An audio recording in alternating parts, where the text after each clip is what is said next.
Now, so instrument connect. Now, 3-axis cradle, the configuration does not know the furnace exists. So we're picking. So where did you go to get to this? This is an instrument connect. Gotcha.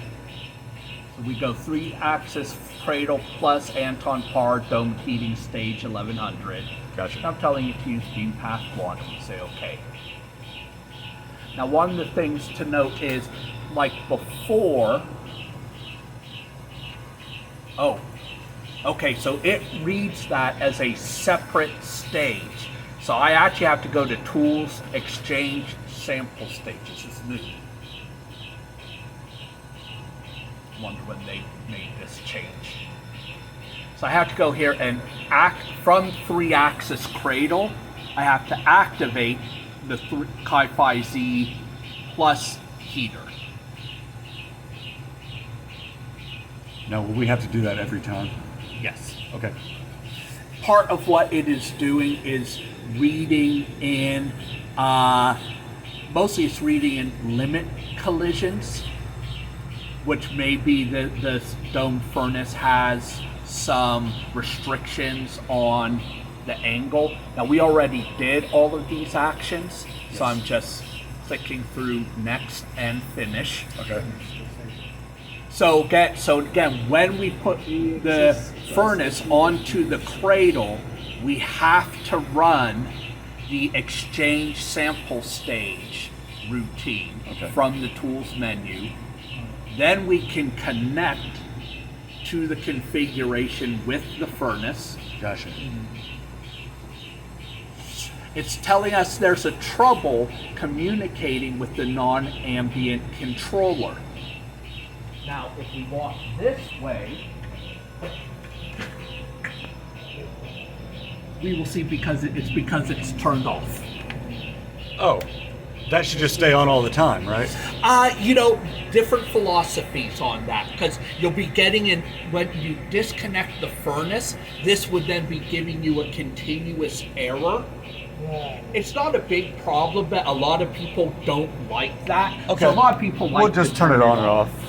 Turn on after setting maybe. Yeah. That's more correct, I suppose. But again, this is nice. It reminded us to check that it was on. Yeah, sure thing.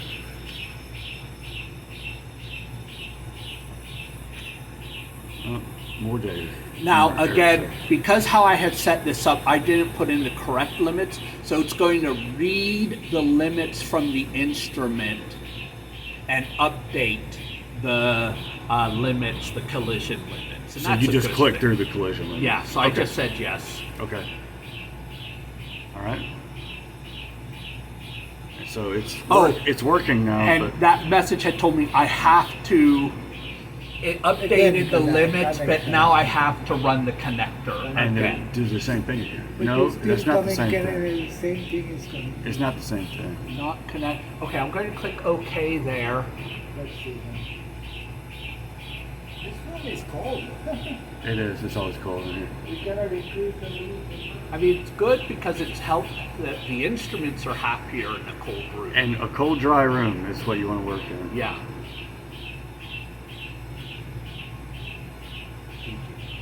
Go home with your skin all ugly and cracked. Yes. Now, it's still not talking to the temperature controller. Okay. The first thing because we turned it on, Yeah. the first thing I'm going to do is go to Tools and Controller Connection. Controller.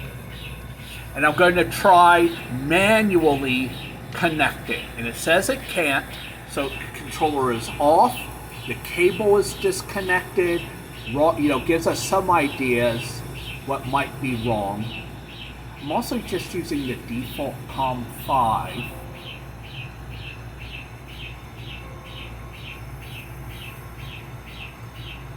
All right, so let's turn that off. Let's look here.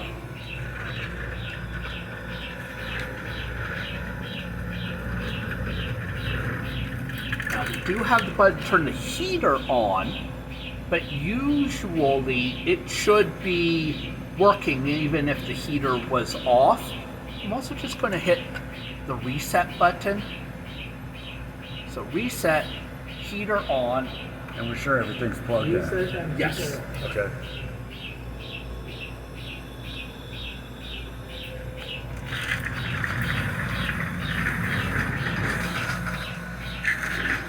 And I'll now try to manually connect. It's still having trouble.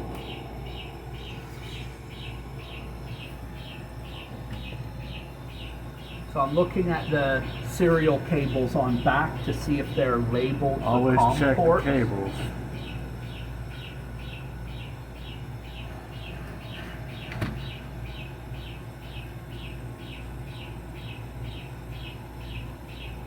All right, well, let's take a break with the